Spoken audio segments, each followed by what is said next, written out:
Vous mangez peut-être presque comme à 40 ans. Les mêmes légumes, les mêmes protéines, le même petit déjeuner. Pourtant, quelque chose a changé. Vous récupérez plus lentement après une promenade. Vous vous fatiguez plus vite. Un petit bleu met davantage de temps à disparaître. Vos muscles semblent fondre malgré une alimentation qui n'a pourtant pas beaucoup évolué. Et certains matins, votre corps paraît plus raide qu'avant, comme s'il lui fallait plusieurs minutes pour vraiment démarrer. Beaucoup pensent que tout cela est simplement normal après 60 ans. Mais ce mot cache une réalité biologique bien plus fascinante. Car le véritable changement ne concerne pas seulement votre âge. Il concerne la manière dont votre organisme utilise ce que vous mangez. En ce moment même, des milliards de cellules travaillent pour réparer vos muscles, renouveler vos os, protéger votre cerveau, entretenir vos vaisseaux sanguins et produire l'énergie qui vous permet de bouger, réfléchir et profiter de votre journée. Pendant des décennies, ces systèmes de maintenance ont fonctionné avec une remarquable efficacité. Puis, progressivement, le rendement commence à diminuer. Ce n'est pas un arrêt brutal, c'est un ralentissement presque invisible. Vos muscles répondent moins fortement aux protéines, les cellules produisent moins facilement de nouvelles mitochondries, ces minuscules centrales énergétiques qui alimentent chacune de vos activités. Certaines cellules immunitaires restent plus longtemps en état d'alerte, entretenant une inflammation discrète mais persistante. Même votre intestin, qui absorbe les nutriments, peut devenir moins performant avec le temps. Sous le microscope, les chercheurs observent que le vieillissement ressemble moins à une panne générale qu'à une accumulation de petits ralentissements dans les systèmes de réparation de l'organisme. Chacun paraît modeste. Ensemble, ils finissent par modifier la façon dont vous vous sentez au quotidien. Et c'est ici que beaucoup de personnes commettent une erreur sans même le savoir. Elles pensent que manger plus suffit. Or, après 60 ans, le défi n'est pas seulement d'apporter des nutriments, c'est d'apporter ceux qui activent les bons mécanismes biologiques au bon moment. Autrement dit, votre alimentation devient beaucoup plus qu'un simple carburant. Elle devient une série d'instructions envoyées à votre organisme. Certaines molécules indiquent à vos muscles de reconstruire leurs fibres, d'autres soutiennent les cellules qui protègent vos artères. Certaines nourrissent les milliards de bactéries bénéfiques de votre intestin, lesquelles influencent ensuite votre immunité, votre métabolisme et même certaines fonctions du cerveau. Chaque bouchée contient bien plus que des calories. Elle contient des informations biologiques. Bien sûr, aucun aliment ne peut arrêter le vieillissement à lui seul. Les gènes, l'activité physique, le sommeil, les traitements médicaux et de nombreux autres facteurs jouent également un rôle. Mais un nombre croissant de recherches suggère qu'une alimentation adaptée peut soutenir plusieurs des mécanismes naturels de réparation qui deviennent moins efficaces avec l'âge. C'est précisément pour cette raison que certains aliments prennent une importance particulière après 60 ans. Pas parce qu'ils sont à la mode, pas parce qu'ils sont miraculeux, mais parce qu'ils répondent directement aux nouveaux besoins d'un organisme qui fonctionne différemment. Et le plus surprenant, c'est que le premier aliment de cette liste ne protège pas seulement vos muscles, il influence aussi votre force, votre autonomie et votre capacité à rester actif au fil des années. Si vous pouviez observer vos muscles au microscope à 30 ans, puis à 65 ans, vous remarqueriez une différence étonnante. Ce n'est pas seulement qu'ils sont plus petits, c'est qu'ils écoutent moins bien les signaux qui leur disent de se reconstruire. Pendant longtemps, il suffisait d'un repas contenant un peu de protéines pour déclencher la réparation des fibres musculaires. Les cellules captaient les acides aminés, activaient notamment une voie de signalisation appelée mTOR, puis lançaient la fabrication de nouvelles protéines musculaires. Après 60 ans, cette réponse devient moins sensible. Les chercheurs parlent de résistance anabolique. Autrement dit, votre organisme reçoit toujours le message, mais il y répond avec moins d'enthousiasme. C'est l'une des raisons pour lesquelles certaines personnes perdent progressivement de la masse musculaire alors qu'elles n'ont pas radicalement changé leur alimentation. Ce phénomène porte un nom, la sarcopénie. Elle ne survient pas du jour au lendemain. Elle s'installe lentement, parfois sur plusieurs années, en réduisant la force, l'équilibre et la capacité à effectuer des gestes simples du quotidien. C'est pourquoi le premier aliment de notre liste est si important. Aliment numéro 1, les poissons riches en protéines et en oméga 3. Le saumon, les sardines, le maquereau ou encore la truite apportent bien plus que des protéines de haute qualité. Ils fournissent tous les acides aminés essentiels nécessaires à la reconstruction musculaire, mais aussi des oméga 3 qui semblent améliorer la manière dont les muscles répondent au signal de croissance chez certaines personnes âgées. Des études suggèrent qu'un apport suffisant en protéines, réparties au cours de la journée et associé à une activité physique régulière, aide davantage à préserver la masse musculaire qu'une grande quantité consommée en un seul repas. Autrement dit, ce n'est pas seulement ce que vous mangez qui compte, c'est aussi la façon dont votre corps peut encore utiliser ces nutriments. Et voici un détail que beaucoup ignorent. Le muscle n'est pas seulement un moteur qui vous permet de marcher, c'est aussi un véritable organe métabolique. Lorsqu'il se contracte, il libère des molécules appelées myokines qui participent au dialogue avec d'autres organes. Elles influencent notamment le métabolisme, certaines réponses immunitaires et la santé des os. Préserver ces muscles n'est donc pas seulement rester fort, c'est soutenir tout un réseau biologique. Mais les muscles ne peuvent rien faire sans énergie. Même avec suffisamment de protéines, une cellule incapable de produire efficacement de l'énergie aura plus de mal à se réparer. Et c'est précisément là qu'intervient le deuxième aliment. Aliment numéro 2, les œufs. Les œufs sont parfois réduits à leur teneur en protéines. Pourtant, leur intérêt est bien plus large. Ils apportent des protéines complètes, mais aussi de la cheline, un nutriment essentiel au fonctionnement des membranes cellulaires et à la production d'acétylcholine, un neurotransmetteur impliqué dans la mémoire et la contraction musculaire. Ils contiennent également des vitamines du groupe B qui participent au métabolisme énergétique. À l'intérieur de chaque cellule, ces vitamines contribuent à transformer les nutriments en énergie utilisable. Car produire de l'énergie n'est pas un simple détail. Chaque seconde, vos mitochondries convertissent les nutriments et l'oxygène en une molécule appelée ATP, la véritable monnaie énergétique de vos cellules. Avec l'âge, ce processus perd progressivement en efficacité. Les mitochondries peuvent devenir moins nombreuses, moins performantes et produire davantage de sous-produits oxydants. Résultat, les cellules disposent de moins d'énergie pour assurer leurs fonctions quotidiennes, amique la réparation. C'est l'une des raisons pour lesquelles certaines personnes ressentent une fatigue inhabituelle, même après une nuit de sommeil correcte. Le problème ne vient pas toujours d'un manque de repos. Il peut aussi refléter une baisse progressive de la capacité des cellules à produire de l'énergie. Bien sûr, aucun aliment ne peut à lui seul réparer les mitochondries. Leur santé dépend aussi de l'activité physique, du sommeil, de certaines maladies et de nombreux autres facteurs. Mais fournir régulièrement les nutriments dont ils ont besoin contribue à soutenir leur fonctionnement. Et c'est ici que l'histoire devient encore plus intéressante. Car après 60 ans, le défi ne consiste plus seulement à nourrir vos muscles ou vos cellules. Il s'agit aussi de protéger le réseau qui distribue l'oxygène, les nutriments et les messages biologiques à l'ensemble de votre organisme. Et certains aliments agissent précisément là où ce réseau est le plus fragile. Imaginez un instant que toutes les cellules de votre corps soient parfaitement nourries, mais qu'aucun camion ne puisse leur livrer les ressources dont elles ont besoin. Les meilleurs matériaux ne serviraient à rien. C'est exactement ce qui peut se produire lorsque le système qui transporte l'oxygène et les nutriments perd progressivement en efficacité. Ce système, ce sont vos vaisseaux sanguins. À l'intérieur de chacun d'eux se trouve une fine couche de cellules appelée endothélium. Cette membrane est si mince qu'elle ne mesure qu'une seule cellule d'épaisseur, mais son rôle est immense. Elle régule le diamètre des artères, contrôle la circulation du sang, limite les réactions inflammatoires et aide à maintenir une bonne irrigation des organes. Pendant des années, cet endothélium s'adapte en permanence à vos besoins. Lorsque vous marchez, il favorise la dilatation des vaisseaux. Lorsque vous avez froid, il participe à la redistribution du sang. Lorsque vos muscles travaillent, il aide à leur apporter davantage d'oxygène. Mais avec l'âge, cette capacité d'adaptation diminue progressivement. La production de monoxyde d'azote, une molécule essentielle à la souplesse des vaisseaux, peut devenir moins efficace. Les artères répondent moins rapidement aux besoins des tissus et la circulation devient parfois un peu moins fluide.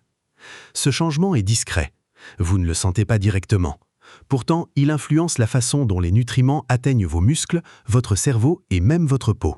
Des mesures réalisées chez l'humain montrent qu'une bonne santé vasculaire est étroitement associée au maintien des capacités physiques et cognitives avec l'avancée dans l'âge. Les chercheurs savent également que l'alimentation peut soutenir cette fonction lorsqu'elle s'inscrit dans un mode de vie globalement sain. C'est là qu'intervient le troisième aliment. Aliment numéro 3. Les légumes verts à feuilles. Les épinards, la roquette, les blettes, le chou kale ou encore la laitue romaine sont riches en nitrates naturels, en vitamine K, en folate et dans nombreux composés végétaux. Contrairement à ce que leur nom pourrait laisser penser, ces nitrates n'ont rien à voir avec ceux utilisés dans certaines viandes transformées. Dans les légumes, ils peuvent être convertis par les bactéries naturellement présentes dans la bouche, puis dans l'organisme, en monoxyde d'azote. Autrement dit, certains des légumes les plus simples de votre assiette participent indirectement au maintien de la souplesse de vos vaisseaux sanguins. C'est une découverte qui a profondément changé la compréhension de la nutrition vasculaire au cours des dernières années. Mais ce n'est pas tout. Les légumes verts apportent également des antioxydants qui aident les cellules à faire face au stress oxydatif, un phénomène naturel qui tend à augmenter avec l'âge. L'objectif n'est pas d'éliminer complètement ce stress, ce serait impossible et même contre-productif, car il joue également un rôle dans certaines adaptations biologiques. Il s'agit plutôt de maintenir un équilibre permettant aux mécanismes de réparation de fonctionner efficacement. Un simple accompagnement de légumes verts n'est donc pas un détail. C'est une façon d'apporter plusieurs signaux biologiques favorables à la circulation, au métabolisme et à la protection cellulaire. Mais même lorsque le sang circule bien, un autre système décide encore de l'avenir de votre santé. Votre système immunitaire. Et lui aussi évolue profondément après 60 ans. Aliment numéro 4. Les fruits rouges. Les myrtilles, les raspberries, les mûres, les fraises ou encore les cassis sont particulièrement riches en polyphénols, notamment en anthocyanes, les pigments qui leur donnent leur couleur profonde. Ces molécules n'agissent pas comme des médicaments. Elles interagissent avec de nombreux mécanismes cellulaires impliqués dans l'inflammation, le stress oxydatif et la communication entre les cellules. Avec l'âge, le système immunitaire connaît une transformation complexe. Certaines réponses deviennent moins efficaces, ce qui explique en partie pourquoi les infections peuvent être plus difficiles à combattre. En parallèle, une légère inflammation chronique peut persister même en l'absence d'infection. Les scientifiques appellent ce phénomène l'inflammaging. Cette inflammation est généralement discrète, vous ne la sentez pas directement, mais elle peut influencer progressivement le fonctionnement de nombreux tissus. Des études suggèrent qu'une bonne alimentation riche en fruits, légumes et autres aliments d'origine végétale est associée à un meilleur vieillissement en bonne santé. Les polyphénols des fruits rouges font partie des composés qui suscitent un intérêt croissant dans ce domaine, même si les effets exacts peuvent varier selon les individus et l'ensemble de leur alimentation. Et voici peut-être le point le plus surprenant. Les fruits rouges semblent également dialoguer avec les milliards de micro-organismes qui vivent dans votre intestin. En les transformant, ces bactéries produisent de nouvelles molécules susceptibles d'influencer d'autres organes, incluant le cerveau. Soudain, un simple bol de myrtille ne paraît plus ordinaire. Il devient le point de départ d'une conversation biologique qui traverse tout votre organisme. Mais cette découverte conduit à une question encore plus fascinante. Et si les aliments n'étaient pas seulement des sources de nutriments, et s'ils étaient en réalité des messagers capables d'activer ou de ralentir certains programmes de réparation de vos cellules? C'est cette idée qui va complètement transformer notre manière de voir l'alimentation après 60 ans. Jusqu'à présent, nous avons parlé de protéines, de circulation sanguine, d'énergie et d'inflammation. Mais ces découvertes conduisent à une idée beaucoup plus profonde. Pendant longtemps, la nutrition a été présentée comme une simple question d'apport. Des protéines pour les muscles, du calcium pour les os, des vitamines pour éviter les carences.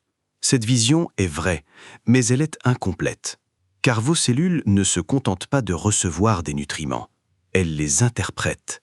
Chaque repas déclenche une cascade de signaux chimiques. Certains disent à une cellule de fabriquer de nouvelles protéines, d'autres favorisent la réparation d'un tissu, d'autres encore influencent l'activité du système immunitaire ou la façon dont certaines cellules produisent de l'énergie. Autrement dit, après 60 ans, manger ne consiste plus seulement à nourrir son corps. Il s'agit aussi de communiquer avec lui. Et cette communication devient d'autant plus importante que les mécanismes de réparation répondent moins spontanément qu'auparavant. C'est le moment où tout s'éclaire. Le véritable enjeu n'est pas de trouver un aliment miracle.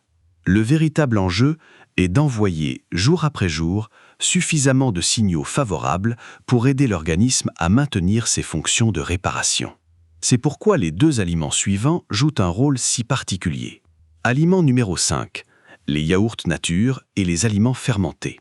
Votre intestin abrite des milliers d'espèces. Ensemble, ils forment ce que l'on appelle le microbiote intestinal.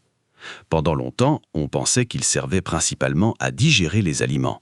Aujourd'hui, nous savons qu'ils participent à bien davantage. Il produit des molécules capables d'influencer le système immunitaire, contribue à la fabrication de certains composés essentiels et aide à préserver la barrière intestinale, cette fine couche qui sépare le contenu de l'intestin du reste de l'organisme. Avec l'âge, cette communauté microbienne tend à perdre en diversité. Certaines espèces deviennent moins abondantes, tandis que d'autres prennent davantage de place. Cette évolution peut être influencée par l'alimentation, les médicaments, l'activité physique et de nombreux autres facteurs. Des chercheurs ont observé qu'une plus grande diversité du microbiote est souvent associée à un meilleur état de santé général chez les personnes âgées, même si les relations restent complexes. Les yaourts nature, le kéfir ou certains légumes fermentés peuvent contribuer à enrichir cette diversité dans le cadre d'une alimentation équilibrée. Mais leur intérêt ne réside pas uniquement dans les bactéries qu'ils contiennent. Ils apportent aussi des nutriments qui nourrissent les bactéries déjà présentes dans votre intestin et favorisent un environnement propice à leur équilibre. Lorsque ces micro-organismes fermentent certaines fibres alimentaires, ils produisent des acides gras à chaîne courte, comme le butyrate. Cette molécule sert de source d'énergie aux cellules du côlon et participe au maintien d'une barrière intestinale en bon état. En d'autres termes, ce qui se passe dans votre intestin peut influencer bien plus que votre digestion. C'est un véritable centre de coordination biologique. Mais même avec un microbiote en bonne santé, un autre tissu poursuit son travail discrètement, jour et nuit. Vos os. Aliment numéro 6. Les légumineuses. Les lentilles, les pois chiches, les haricots blancs ou les haricots rouges sont souvent considérés comme une simple source de protéines végétales. En réalité, ils offrent une combinaison remarquable de protéines, de fibres, de magnésium, de potassium et d'autres micronutriments utiles au vieillissement en bonne santé. Et surtout, ils soutiennent deux systèmes en même temps.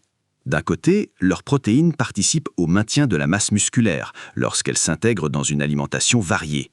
De l'autre, leurs fibres nourrissent le microbiote intestinal, qui produit ensuite des molécules bénéfiques pour plusieurs organes. Mais leur rôle ne s'arrête pas ici. Contrairement à ce que beaucoup imaginent, vos os ne sont jamais des structures figées. À chaque instant, des cellules spécialisées détruisent de minuscules portions d'eau pendant que d'autres reconstruisent une nouvelle matrice osseuse. Ce processus s'appelle le remodelage osseux. Après 60 ans, cet équilibre devient plus fragile. Chez beaucoup de personnes, la destruction osseuse finit progressivement par dépasser la reconstruction. C'est pourquoi la santé des os dépend d'un ensemble de facteurs, un apport suffisant de protéines, de minéraux, de vitamine D, une activité physique adaptée et une alimentation variée. Les légumineuses ne remplacent aucun de ces éléments, mais elles participent à cet équilibre biologique complexe. Et voici ce qui rend cette histoire encore plus fascinante. Les 6 premiers aliments que nous avons découverts n'agissent presque jamais seuls. Ils interagissent.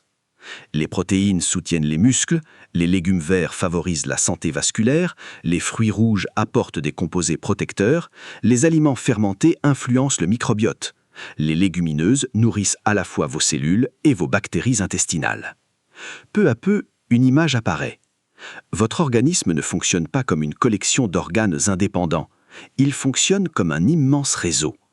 Et le dernier aliment de notre liste illustre parfaitement cette idée, car il agit à plusieurs niveaux simultanément, reliant presque tous les systèmes que nous avons explorés. Si vous avez remarqué un fil conducteur depuis le début de ce documentaire, ce n'est pas un hasard. Chaque aliment que nous avons découvert soutient un mécanisme différent. Les poissons riches en protéines aident les muscles à mieux répondre aux signaux de reconstruction. Les œufs participent au métabolisme énergétique et apportent de la choline, essentielle au fonctionnement de nombreuses cellules. Les légumes verts favorisent une bonne santé vasculaire. Les fruits rouges apportent des composés végétaux qui participent à l'équilibre du système immunitaire et à la protection cellulaire. Les aliments fermentés soutiennent le microbiote intestinal. Les légumineuses nourrissent à la fois votre organisme et les bactéries bénéfiques qui vivent en vous. Mais il manque encore une pièce essentielle du puzzle. Un aliment qui n'agit pas principalement sur un seul organe. Un aliment qui contribue à maintenir plusieurs systèmes en même temps. Aliment numéro 7, les noix. Les noix de Grenoble, les amandes, les noisettes ou les pistaches concentrent une étonnante diversité de nutriments dans un très petit volume. Elles apportent des graisses insaturées, des fibres, de la vitamine E, du magnésium, ainsi que de nombreux composés végétaux. Cette combinaison est précisément ce qui les rend si intéressantes après 60 ans. Plutôt que de cibler une seule fonction biologique, elles participent au bon fonctionnement de plusieurs systèmes à la fois.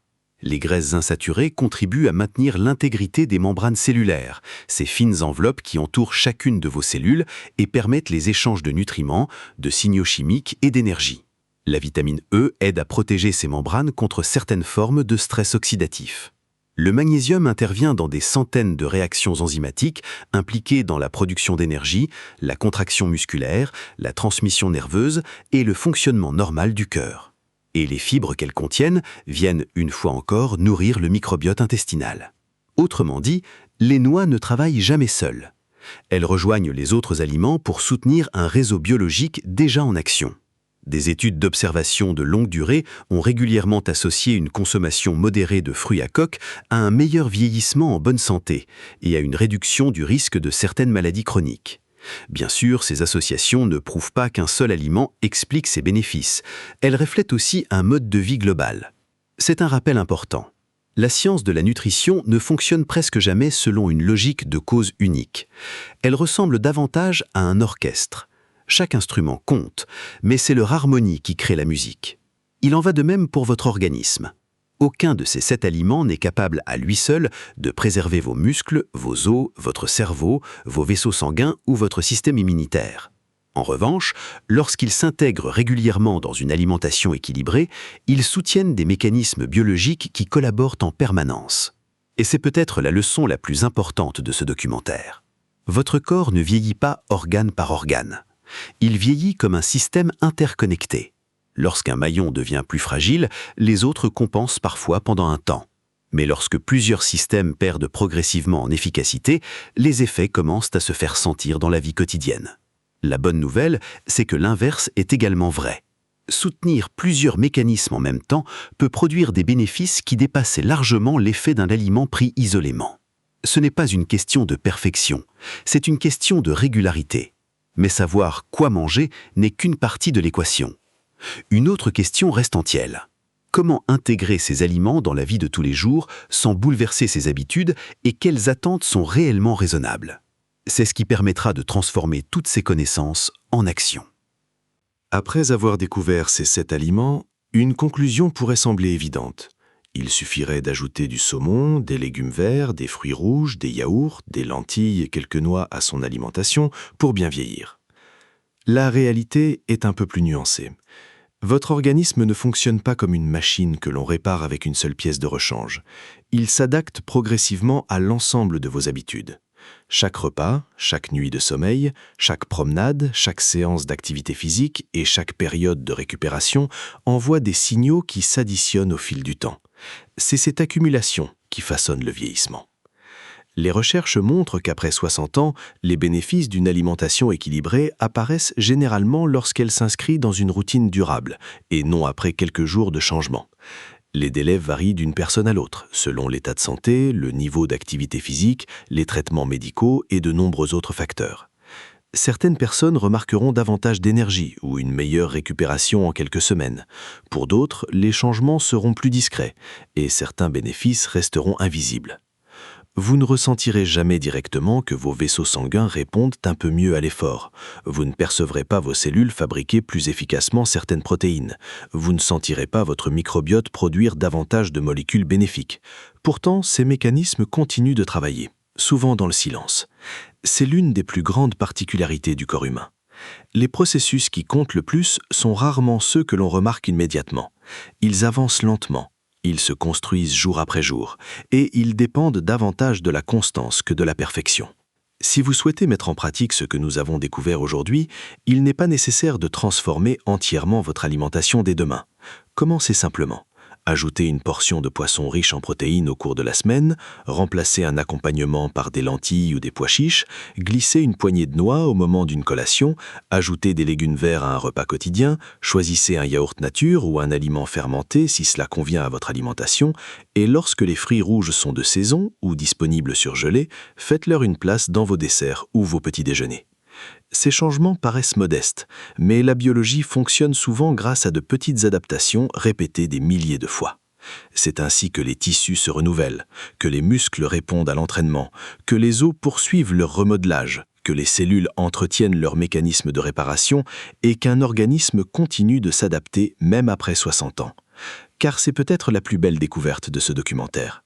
Le vieillissement n'est pas uniquement l'histoire de ce que votre corps perd, c'est aussi l'histoire de tout ce qu'il continue de réparer, de reconstruire et de protéger chaque jour, aussi longtemps que les bonnes conditions lui sont offertes. Aucun aliment ne peut arrêter le temps, mais certains peuvent aider votre organisme à utiliser plus efficacement les incroyables capacités de maintenance qu'il possède encore. Comprendre cette différence change complètement la manière de voir l'alimentation.